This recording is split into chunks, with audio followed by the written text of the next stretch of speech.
দর্শক, ঢাকা বিশ্ববিদ্যালয় এবং জাহাঙ্গীরনগর বিশ্ববিদ্যালয়ে ছাত্র সংসদ নির্বাচনে ছাত্রদলের যে ভরাডুবি, মানে এটা কি ধরনের ভরাডুবি বলবেন আপনি? নিঃসন্দেহে এটা ভূমিধস ভরাডুবি। বিএনপি নেতারা, ছাত্রদল নেতারা কি বলছেন আমি জানি না, কি মনে করছেন আমি জানি না, কিন্তু আমার মনে হয়েছে যে গত এক বছরের বেশি সময় ছাত্রদল বা বিএনপি আসলে তেমন কিছুই করে নাই। সাধারণ ছাত্ররা, শিক্ষার্থীরা কেন ছাত্রদলকে সাপোর্ট করবে ভাই? কি করেছে ছাত্রদল আপনি আমাকে বলেন, আপনি আমাকে বুঝান। একটা টকশোতে দেখছিলাম, একজন বলছিলেন যে ছাত্রদল কি করেছে, ক্যাম্পাসে ছাত্রদের জন্য কিছুই করে নাই, তারা করেছে কি ঢাকা বিশ্ববিদ্যালয়ের আশপাশে যত এলাকা আছে সেই এলাকা থেকে চাঁদাবাজি করেছে। তার বিপরীতে যদি আমরা দেখি শিবির কি করেছে, কি করে নাই, এটা আপনি আমাকে বলেন।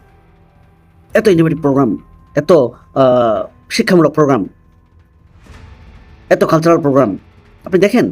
এখন এই ছাত্রদলকে যদি সাধারণ শিক্ষার্থীদের মনের মণিকোঠায় পৌঁছাতে হয়, তাহলে কিন্তু শিবিরকে ফলো করতে হবে। শিবির কি করেছে তার থেকেও বেশি কিছু করতে হবে, করেন না ভাই। সবচেয়ে বড় কথা হচ্ছে যে ছাত্রদলের এই যে কমিটি, কেন্দ্রীয় কমিটি, এই কমিটি দিয়ে কিছু হবে না, কিছুই করে নাই তারা, কিছু করতে পারে নাই তারা, ব্যর্থ পুরোপুরি।